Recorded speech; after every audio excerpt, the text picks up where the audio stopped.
ನಾಮಕ್ಕೆ ಮಹಿಮೆ ಉಂಟಾಗಲಿ. ಈ ಬೆಳಗಿನ ಜಾವದಲ್ಲಿ ದೇವ ಮಕ್ಕಳ ಒಂದು ವಾಕ್ಯನ ಓದ್ಕೊಳ್ಳೋಣ. ಕೀರ್ತನೆ 39 ಮೊದಲನೇ ವಚನ ಹೇಳುತ್ತೆ, ನನ್ನ ನಾಲಿಗೆ ಪಾಪಕ್ಕೆ ಹೋಗದಂತೆ ಜಗರುಕನಾಗಿರುವೆನು. ನನ್ನ ನಾಲಿಗೆ ಪಾಪಕ್ಕೆ ಹೋಗದಂತೆ ಜಗರುಕನಾಗಿರುವೆನು. ದಾವೀದ ಭಕ್ತ ಹೇಳ್ತಾ ಇದ್ದಾನೆ, ನನ್ನ ನಾಲಿಗೆ ಪಾಪಕ್ಕೆ ಹೋಗದಂತೆ ನಾನು ಬಹಳ ಜಾಗೃತಿ ಉಳ್ಳವನಾಗಿ ಇರುತ್ತೇನೆ. ಹೌದು, ಈ ದಿನದಲ್ಲಿ ನಮ್ಮ ನಾಲಿಗೆಗಳು ಆಮೇಲೆ ಅಲೆಲೂಯ ದೇವ್ರ ವಾಕ್ಯ ಹೇಳುತ್ತೆ, ನಾಲಿಗೆ ದೇಹದಲ್ಲಿ ಚಿಕ್ಕ ಅಂಗವಾಗಿದ್ದರೂ ದೊಡ್ಡ ದೊಡ್ಡ ಕಾರ್ಯಗಳನ್ನು ಕೊಚ್ಚಿಕೊಳ್ಳುತ್ತೆ. ನರಕದಿಂದ ಬೆಂಕಿನ ಹತ್ತಿಸಿಕೊಂಡು ಈ ಭೂಚಕ್ರಕ್ಕೆ ಅಂಟಿಸಿ ಬಿಡುತ್ತೆ ಎಂದು ವಾಕ್ಯದಲ್ಲಿ ಬರೆಯಲ್ಪಟ್ಟಿದೆ. ಹಾಗಾಗಿ ಪ್ರತಿಯೊಬ್ಬರುಗಳು ಅವರ ಬಾಯಿಗಳನ್ನ ಭದ್ರವಾಗಿ ಇಟ್ಕೊಳ್ಬೇಕು. ನಾಲಿಗೆಗಳನ್ನ ಏನು ಮಾಡಬೇಕಂದ್ರೆ ಪಾಪದ ಮಾತುಗಳನ್ನ ಮಾತನಾಡದೆ, ಪಾಪದ ಕಾರ್ಯಗಳನ್ನು ಮಾಡದೆ, ಸುಳ್ಳುಗಳನ್ನ ಹೇಳದೆ, ಕೆಟ್ಟ ಮಾತುಗಳನ್ನ ಹೊರಡಿಸದೆ, ವಂಚನೆ ಮಾತುಗಳನ್ನ ಮಾತನಾಡದೆ ನಾಲಿಗೆಗಳನ್ನ ತುಂಬಾ ಶುದ್ಧವಾಗಿ ಇಟ್ಟುಕೊಳ್ಬೇಕು. ದಾವೀದ ಭಕ್ತ ಹೇಳ್ತಾನೆ, ನನ್ನ ಮುಂದೆ ಎಷ್ಟೇ ಜನಗಳಿದ್ರು ಅವರ ಮುಂದೆ ನಾನು ನನ್ನ ನಾಲಿಗೆನ ಪಾಪಕ್ಕೆ ಹೋಗದಂತೆ ಜಾಗೃತಿ ಉಳ್ಳವನಾಗಿ ನನ್ನ ನಾಲಿಗೆನ ಕಾಪಾಡಿಕೊಳ್ಳುತ್ತೇನೆ ಎಂದು ಭಕ್ತನು ಹೇಳುತ್ತಾನೆ. ಹೀಗಾಗಿ ಕುಟುಂಬಗಳಲ್ಲಿ ಮಾತನಾಡುವಾಗೆ ನಮ್ಮ ನಾಲಿಗೆಯಿಂದ ಒಂದು ಕೆಟ್ಟ ಮಾತುಗಳು, ಪ್ರಯೋಜನ ಇಲ್ಲದ ಮಾತುಗಳು, ಹರಟೆ ಮಾತುಗಳು, ಕುಚ್ಚೋದ್ಯ ಮಾತುಗಳು, ವ್ಯರ್ಥ ಮಾತುಗಳು, ಕೆಟ್ಟ ಮಾತುಗಳು ಈ ರೀತಿಯಾಗಿ ನಾಲಿಗೆಯಿಂದ ಬರದ ಹಾಗೆ ನಾಲಿಗೆಯನ್ನು ಕಾಪಾಡಿಕೊಳ್ಳಬೇಕು. ಕೆಲಸಗಳ ಸ್ಥಳಗಳಲ್ಲಿ ಸಹ ನಮ್ಮ ನಾಲಿಗೆ ಕೆಟ್ಟ ಕಾರ್ಯಗಳಿಗೆ ಹೋಗದಂತೆ ಕಾದುಕೊಳ್ಳಬೇಕು. ಎಲ್ಲ ಕಡೆಗಳಲ್ಲಿ ಪ್ರತಿದಿನ ನಮ್ಮ ನಾಲಿಗೆಗಳನ್ನ ನಾವು ಕಾಪಾಡಿಕೊಳ್ಳಬೇಕು. ಭಕ್ತ ಹೇಳ್ತಾನೆ, ದುಷ್ಟರು ನನ್ನ ಮುಂದೆ ಇರುವಾಗೆ ನನ್ನ ಬಾಯಿಗೆ ಕೊಕ್ಕಿ ಹಾಕಿಕೊಂಡಿರುತ್ತೇನೆ. ಯಾರೇ ನನಗೆ ಕೆಟ್ಟ ರೀತಿಯಾಗಿ ಮಾತನಾಡಿದ್ರು ಪರವಾಗಿಲ್ಲ, ಯಾರೇ ನನ್ನ ಬೈದು ಹೀಯಾಳಿಸಿದರೂ, ನನಗೆ ವಿರೋಧವಾಗಿ ಮಾತನಾಡಿದ್ರು, ನನ್ನ ಮನಸ್ಸು ಚುಚ್ಚೋ ರೀತಿಯಲ್ಲಿ ಮಾತನಾಡಿದ್ರು, ನನ್ನನ್ನು ನಿಂದಿಸಿ ಅವಮಾನಿಸಿ ನನ್ನ ವಿರೋಧವಾಗಿ ಎಂತೆಂಥ ಮಾತುಗಳನ್ನ ಮಾತನಾಡಿದ್ರು, ನಾನು ನನ್ನ ಬಾಯಿಯನ್ನು ತೆರೆಯದೆ ನನ್ನ ಬಾಯಿಗೆ ಕೊಕ್ಕಿ ಹಾಕಿಕೊಂಡಿರುತ್ತೇನೆ ಎಂದು ಭಕ್ತನು ಹೇಳುತ್ತಾನೆ. ನಾವು ಈ ದಿನದಲ್ಲಿ ಸಹ ಎಲ್ಲ ಕಡೆಗಳಲ್ಲಿ ನಮ್ಮ ಬಾಯಿ ಇಷ್ಟ ಬಂದಾಗೆ ನಾವು ಬಾಯಿಯನ್ನು ತೆರೆದು ಬಾಯಿಂದ ಅನೇಕ ಮಾತುಗಳನ್ನ ನಾವು ಏನು ಮಾಡಬಾರ್ದು, ಹೊರಡಿಸದ ಹಾಗೆ ನಮ್ಮ ಬಾಯಿಗಳ ಬಹಳ ಜಾಗೃತಿಯುಳ್ಳವರಾಗಿ ಕಾದುಕೊಳ್ಳಬೇಕು. ನಾವು ನೋಡ್ತೀವಿ ಎಫೆಸ ಬರೆದ ಪತ್ರಿಕೆ 5 ಅದರಲ್ಲಿ 29ನೇ ವಚನ ಬರೆಯಲ್ಪಟ್ಟಿದೆ, ನಿಮ್ಮ ಬಾಯಿ ಒಳಗಿಂದ ಯಾವ ಕೆಟ್ಟ ಮಾತು ಹೊರಡಬಾರದು. ನಿಮ್ಮ ಬಾಯಿಯಿಂದ, ನಿಮ್ಮ ನಾಲಿಗೆಯಿಂದ ಯಾವ ಕೆಟ್ಟ ಮಾತುಗಳು ಹೊರಡಬಾರದು. ಹಾಗೆ ಹೊರಡುವುದಾದರೆ ನಮ್ಮ ಒಳಗಡೆ ಇರುವಂಥ ಪರಿಶುದ್ಧಾತ್ಮ ದೇವರು ದುಃಖ ಪಡ್ತಾನೆ. ಆತನ ದುಃಖ ಪಡುವಾಗೆ ನಾವು ಈ ಪಾಪಗಳನ್ನ ಮಾಡಿದ್ರೆ ಆತನ ದುಃಖ ಪಡ್ತಾನೆ. ಹಾಗಾಗಿ ಪ್ರತಿಯೊಬ್ಬರ ಒಳಗಡೆ ದೇವರು ವಾಸವಾಗಿರ್ತಾನೆ, ಪರಿಶುದ್ಧಾತ್ಮ ವಾಸವಾಗಿರ್ತಾನೆ. ನೀವೇ ದೇವರ ಆಲಯವಾಗಿದ್ದೀರಾ. ದೇವರ ಆಲಯವಾಗಿರುತ್ತಾ ನಿಮ್ಮ ಒಬ್ಬೊಬ್ಬರುಗಳಲ್ಲಿ ಪರಿಶುದ್ಧ ಆತ್ಮನು ವಾಸವಾಗಿರುತ್ತಾನೆ.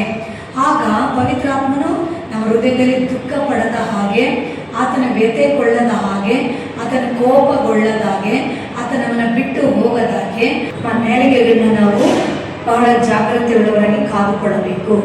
ನಮ್ಮ ಬಾಯಿಯಿಂದ ದೇವರಿಗೆ ಮಹಿಮೆ ಆಗುವಂಥ ಮಾತುಗಳು ಬರಬೇಕು, ಮತ್ತೊಬ್ಬನ ಸಂತೈಸುವಂಥ ಮಾತುಗಳು ಬರಬೇಕು, ಮತ್ತೊಬ್ಬನ ಆಧರಿಸುವಂಥ ಮಾತುಗಳು ಬರಬೇಕು. ಅನೇಕರ ಮನಸ್ಸು ಹೃದಯಗಳ ಗಾಯಗಳನ್ನು ಕಟ್ಟುವಂಥ ಮಾತುಗಳು ಬರಬೇಕು. ಅನೇಕರಿಗೆ ಬೇಜಾರಾಗುವ ಮಾತುಗಳು, ಅನೇಕರಿಗೆ ದುಃಖ ಆಗುವ ಮಾತುಗಳು, ಅನೇಕರಿಗೆ ನೋವಾಗುವಂಥ ಮಾತುಗಳು, ಅನೇಕ ಮನಸ್ಸುಗಳು ಮುರಿದು ಹೋಗುವಂಥ ಮಾತುಗಳು ಮಾತನಾಡಬಾರದು. ಈ ರೀತಿಯಾಗಿ ಮಾತನಾಡುವುದಾದರೆ ಪರಿಶುದ್ಧಾತ್ಮ ದೇವರು ದುಃಖ ಪಡುವನಾಗಿರ್ತಾನೆ. ಆಗ ನಾವು ಮಾತನಾಡುವ ಮಾತುಗಳು ಜನರಿಗೆ ಭಕ್ತಿ ವೃದ್ಧಿ ಉಂಟಾಗುವಂಥ ಮಾತುಗಳನ್ನ ಮಾತನಾಡಬೇಕು, ಪ್ರಯೋಜನವಾಗಿರುವಂಥ ಮಾತುಗಳನ್ನ ಮಾತನಾಡಬೇಕು. ಮತ್ತು ದೇವರಿಗೆ ಮಹಿಮೆ ತರುವಂಥ ಮಾತುಗಳನ್ನ ಮಾತ್ರನೇ ನಾವು ಮಾತನಾಡಬೇಕು. ಯಾಕಂದರೆ ಮತ್ತೆ ಸ್ವಾರ್ಥೆಯಲ್ಲಿ ನಾವು ನೋಡ್ತೀವಿ 12:36ನೇ ವಚನದಲ್ಲಿ ಬರೆಯಲ್ಪಟ್ಟಿದೆ, ಮನುಷ್ಯನು ಮಾತನಾಡುವ ಪ್ರತಿಯೊಂದು ಮಾತಿನ ವಿಷಯದಲ್ಲಿ ನ್ಯಾಯ ವಿಚಾರಣದಲ್ಲಿ ಲೆಕ್ಕ ಕೊಡಬೇಕು. ಅವರ ಮಾತುಗಳಿಂದಲೇ ಅಪರಾಧಿನ ನಿರಪರಾಧಿನೆಂದು ತಿಳಿದು ಬರುತ್ತೆ ಎಂದು ವಾಕ್ಯದಲ್ಲಿ ಬರೆಯಲ್ಪಟ್ಟಿದೆ. ಆಗ ಒಂದೊಂದು ಮಾತುಗಳನ್ನು ದೇವರು ನ್ಯಾಯ ತೀರ್ಪಿಗೆ ಒಳಪಡಿಸುತ್ತಾನೆ. ಹಾಗಾಗಿ ದೇವ ಮಕ್ಕಳೇ, ಇದನ್ನು ಕೇಳಿಕೊಂಡಿರುವಂಥ ಎಲ್ಲ ಜನರೇ, ನಿಮ್ಮ ಬಾಯಿನ ಪರಿಶುದ್ಧವಾಗಿ ಇಟ್ಕೊಳ್ರಿ, ನಿಮ್ಮ ನ್ಯಾಯಗಳನ್ನ ಪರಿಶುದ್ಧವಾಗಿ ಇಟ್ಕೊಳ್ರಿ. ಜನರ ಮಧ್ಯದಲ್ಲಿ ಮಾತನಾಡೋಕ್ಕೆ ಜ್ಞಾನವಾಗಿ ಮಾತನಾಡ್ರಿ, ಪ್ರಯೋಜನವಾಗಿರುವಂಥ ಮಾತುಗಳನ್ನ ಮಾತನಾಡ್ರಿ, ಆಶೀರ್ವಾದಕರವಾದ ಮಾತುಗಳನ್ನ ಮಾತನಾಡ್ರಿ, ನ್ಯಾಯ ನೀತಿ ಧರ್ಮಕ್ಕೆ ತಕ್ಕ ಹಾಗೆ ಮಾತನಾಡಬೇಕು. ಆಮೇಲೆ ಹಲ್ಲೆಲೂಯ.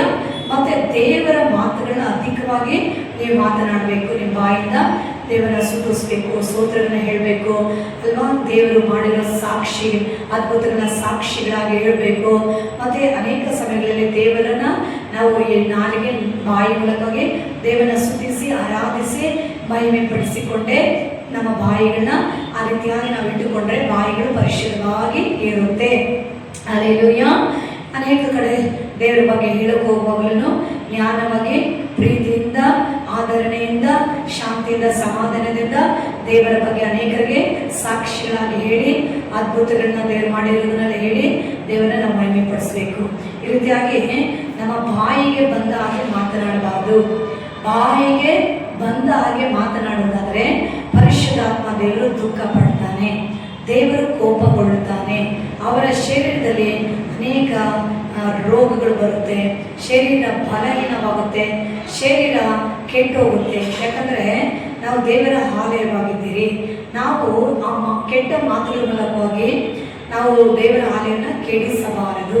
ಹಾಗೆ ಕೆಡಿಸುವುದಾದರೆ ದೇವರು ನಿಮ್ಮನ್ನು ಕೆಡಿಸಿಬಿಡುತ್ತೆ ಎಂದು ವಾಕ್ಯದಲ್ಲಿ ಬರೆಯಲ್ಪಟ್ಟಿದೆ. ಹಾಗಾಗಿ ಪ್ರತಿಯೊಬ್ಬರು ನಿಮ್ಮ ಬಾಯಿಗಳನ್ನ ಪರಿಶುದ್ಧವಾಗಿಟ್ಕೊಳ್ರಿ. ನಿಮ್ಮ ಬಾಯಿಗಳ ಮೂಲಕವಾಗಿ ದೇವರ ವಾಕ್ಯಗಳನ್ನ ಬಾಯಿ ಪಠ ಮಾಡ್ರಿ, ದೇವರು ಮಾಡಿರೋ ಅದ್ಭುತಗಳನ್ನ ಅನೇಕರಿಗೆ ಹೇಳ್ರಿ. ಮತ್ತೆ ನಿಮ್ಮ ಬಾಯಿಂದ ದೇವರನ್ನ ಸ್ತುತಿಸ್ರಿ, ಅವರ ಮಹಿಮೆ, ಅವರ ಬಲ, ಅವರ ಉಪಕಾರ, ಅವರ ತ್ಯಾಗಗಳನ್ನ ಆರಾಧಿಸ್ರಿ. ಅನೇಕರು ಭಯಪಟ್ಟು ಹೋಗಿರ್ತಾರೆ, ಧೈರ್ಯಪಡಿಸ್ರಿ. ಅನೇಕರು ನೊಂದು ಬೆಂದಿರ್ತಾರೆ, ಅವರನ್ನ ಸಮಾಧಾನಗೊಳಿಸ್ರಿ. ಅನೇಕರನ್ನ ಆಧರಿಸ್ರಿ, ಅನೇಕರಿಗೆ ಆಲೋಚನೆ ಕೊಡ್ರಿ, ಅನೇಕರಿಗೆ ಬುದ್ಧಿವಾದ ಹೇಳ್ರಿ, ಅನೇಕರಿಗೆ ಧೈರ್ಯ ತುಂಬಿಸ್ರಿ. ಈ ರೀತಿಯಾಗಿ ಮಾಡುವಾಗ ಅನೇಕರು ನಿಮ್ಮ ಮೂಲಕವಾಗಿ ಆಶೀರ್ವದಿಸಲ್ಪಡುವರಾಗಿರ್ತಾರೆ. ಹಲ್ಲೆಲೂಯಾ. ದೇವರು ವಾಕ್ಯ ಹೇಳುತ್ತೆ, ನಮ್ಮ ನ್ಯಾಯಗಿನ ನಾವು ಪಾಪಕ್ಕೆ ಹೋಗದಂತೆ ಬಹು ಜಾಗೃತಿ ಉಳ್ಳವರಾಗಿರಬೇಕು. ನಮ್ಮ ಮುಂದೆ ಜನರು ಇರುವಾಗೆ ನಮ್ಮ ಬಾಯಿಗೆ ಕೊಕ್ಕಿ ಹಾಕ್ಕೊಂಡಿರಬೇಕು.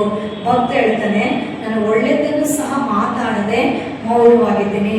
ಹೌದು, ಕೆಲವು ಸತಿ ಒಳ್ಳೆ ಮಾತನ್ನು ಕೂಡ ನಾವು ಮಾತನಾಡದೆ ಮೌನವಾಗಿರೋದು ಬಹಳ ಒಳ್ಳೆಯದು, ಬಹಳ ಒಳ್ಳೆಯದು. ಹಾಗಾಗಿ ದೇವ ಮಕ್ಕಳೇ, ನೀವು ನಿಮ್ಮ ಬಾಯಿಗಳನ್ನ ಪರಿಶುದ್ಧವಾಗಿ ಇಟ್ಕೊಡ್ರಿ. ನಿಮ್ಮ ಬಾಯಿಗೆ ಕಡಿವಾಣ ಹಾಕಬೇಕು. ಆ ಬಾಯಿಗೆ ಕಡಿವಾಣನೇ ದೇವರ ವಾಕ್ಯವಾಗಿರುತ್ತೆ. ಹಲ್ಲೆಲೂಯಾ. ದೇವರ ವಾಕ್ಯ ಇವಾಗ ಕೀರ್ತನೆಯಲ್ಲಿ ನೋಡ್ತೀವಿ, ನನ್ನ ಬಾಯಿ ಬಾಗಿಲನ್ನ ಕಾದುಕೋ, ನನ್ನ ತುಟಿಗಳ ಬಾಗಿಲನ್ನ ಕಾಯ್ದುಕೋ. ಹಲ್ಲೆಲೂಯಾ.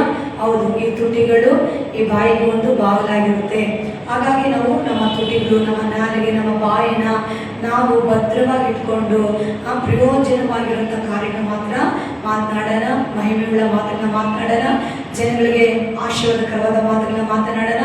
ಸೈತನ ಕ್ರಿಯೆಗಳ ಮೇಲೆ ಅಲ್ವಾ ನಮ್ಮ ಬಾಯಿ ಮೂಲಕವಾಗಿ ಕರ್ತನ ರಕ್ತ, ಕರ್ತನ ಬಲ, ಕರ್ತನ ಅಗ್ನಿಯನ್ನು ಹೊರಡಿಸಿ, ಆಯುಧಗಳನ್ನು ಹೊರಡಿಸಿ ಅವನ ಕ್ರಿಯೆಗಳನ್ನು ಕಟ್ಟಿ ಲಯ ಮಾಡೋಣ. ಆದರೆ ಸೈತನ ಕ್ರಿಯೆಗಳು ಮಾತ್ರ ನಮ್ಮ ಬಾಯಿಗಳು ವಿರೋಧವಾಗಿ ಎದುರಿಸಿ ಆಯುಧಗಳನ್ನು ಕಳಿಸಿ ಅವನ ಕಾರ್ಯಗಳನ್ನು ಲಯ ಮಾಡಬೇಕು. ದೇವರನ್ನ ನೋಡುವಾಗೆ ಸ್ತುತಿಸಿ ಆರಾಧಿಸಿ ಪ್ರಾರ್ಥಿಸಬೇಕು. ಜನಗಳನ್ನ ನೋಡುವಾಗೆ ಧೈರ್ಯಪಡಿಸಿ ಆಧರಿಸಿ ದೇವರ ಬಗ್ಗೆ ಹೇಳಿ ಸಮಾಧಾನಪಡಿಸಿ ಅವನ ರಕ್ಷಣೆ ಮಾರ್ಗಕ್ಕೆ ತರುವುದಾಗಿ ನಾವಿರಬೇಕು.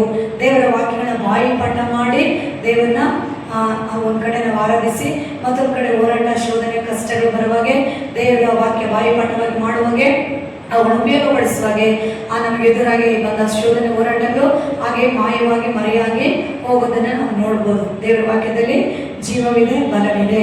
ಆ ವಾಕ್ಯ ನಮ್ಮ ಬಾಯಿ ಮೂಲಕವಾಗಿ ನಾವು ಉಪಯೋಗಪಡಿಸುವಾಗೆ ಅದು ಆಯುಧವಾಗಿ, ಖಡ್ಗವಾಗಿ ನಮ್ಮ ಬಾಯಿಗಳಿಂದ ಹೊರಡುವಾಗೆ ನಮಗಿರೋದು ಹೇಳುವ ಸರ್ವ ಆಯುಧಗಳು ಒಂದು ಪಾಲಿಸದಾಗೆ ಯೇಸು ನಾಮದಲ್ಲಿ ದಯವಾಗಿ ಹೋಗ್ತಾವೆ. ದೇವ ಮಕ್ಕಳೇ, ನಿಮ್ಮ ನಾಲಿಗೆ, ನಿಮ್ಮ ಬಾಯಿ ಭದ್ರವಾಗಿ ಇಟ್ಕೊಳ್ರಿ. ಮತ್ತೆ ದೇವರನ್ನ ಸ್ತುತಿಸ್ರಿ, ಆರಾಧಿಸ್ರಿ, ಜನರ ಮಧ್ಯದಲ್ಲಿ ಪ್ರಯೋಜನವಾಗಿರೋದನ್ನ ಮಾತನಾಡ್ರಿ. ಸೈತಾನ ಕ್ರಿಯೆಗಳಿಗೆ ಆಯುಧಗಳನ್ನು ಹೊರಡಿಸೋ ಕ್ರಿಯೆಗಳನ್ನ ಲಯ ಮಾಡ್ರಿ. ಅನೇಕ ಸಮಯಗಳಲ್ಲಿ ಮೌನವಾಗಿರೋದು ಒಳ್ಳೆಯದು. ಮತ್ತೆ ಎಲ್ಲ ಸಮಯದಲ್ಲಿ ಜ್ಞಾನವಾಗಿ ನಡ್ಕೊಂಡ್ರೆ ಜ್ಞಾನವಾಗಿ ಮಾತನಾಡಿ. ದೇವರನ್ನ ಆಶೀರ್ವದಿಸಲಿ. ವಾಕ್ಯ ಕೇಳಿಕೊಂಡಿರುತ್ತೆ. ಎಲ್ಲರೂ ಒಂದು ಸ್ವಲ್ಪ ಪ್ರಾರ್ಥನೆ ಮಾಡೋಣ. ದೇವ, ಈ ದಿನದಲ್ಲಿ ಸ್ವಾಮಿ ಎಲ್ಲರ ಬಾಯಿಗಳು, ಎಲ್ಲರ ನಾಲಿಗೆಗಳು ಅವರು ಸರಿಯಾದ ರೀತಿಯಲ್ಲಿ ಇಟ್ಕೊಂಡು ದೇವರ ನಾಮಕ್ಕೆ ಮಹಿಮೆಯಾಗಿ, ಜನಗಳಿಗೆ ಪ್ರಯೋಜನವಾಗಿ ನಾವೇನಪ್ಪ ಈ ರೀತಿಯಾಗಿ ಅವ್ರಿಗೆ ಉಪಯೋಗಪಡಿಸಿಕೊಳ್ಳಲು ನೀನು ಎಲ್ಲರನ್ನ ಮುಟ್ಟಿ ಆಶೀರ್ವದಿಸಿ ಜ್ಞಾನ ಬುದ್ಧಿ ಬಲ ಕೊಟ್ಟು ನಡೆಸಬೇಕಾಗಿ ಪ್ರಾರ್ಥನೆ ಮಾಡ್ತೀವಿ. ಎಲ್ಲರನ್ನ ಆಶೀರ್ವದಿಸ್ರಿ, ಯೇಸು ನಾಮದಲ್ಲಿ ಆಶೀರ್ವದಿಸ್ರಿ. ಪ್ರಾರ್ಥನೆ ಕೆಳಗೆ ಮಾಡಿದ ಸ್ತೋತ್ರ, ಯೇಸು ನಾಮದಲ್ಲಿ ತಂದೆ, ಆಮೆನ್. ಈ ವಾಕ್ಯವನ್ನು ಕೇಳಿಕೊಂಡಿರುತ್ತೆ ಎಲ್ಲ ಮಕ್ಕಳೇ ಲೈಕ್ ಮಾಡಿ, ಶೇರ್ ಮಾಡಿ. God bless you. ದೇವರು ನಿಮ್ಮನ್ನ ಆಶೀರ್ವದಿಸಲಿ. ಆಮೆನ್.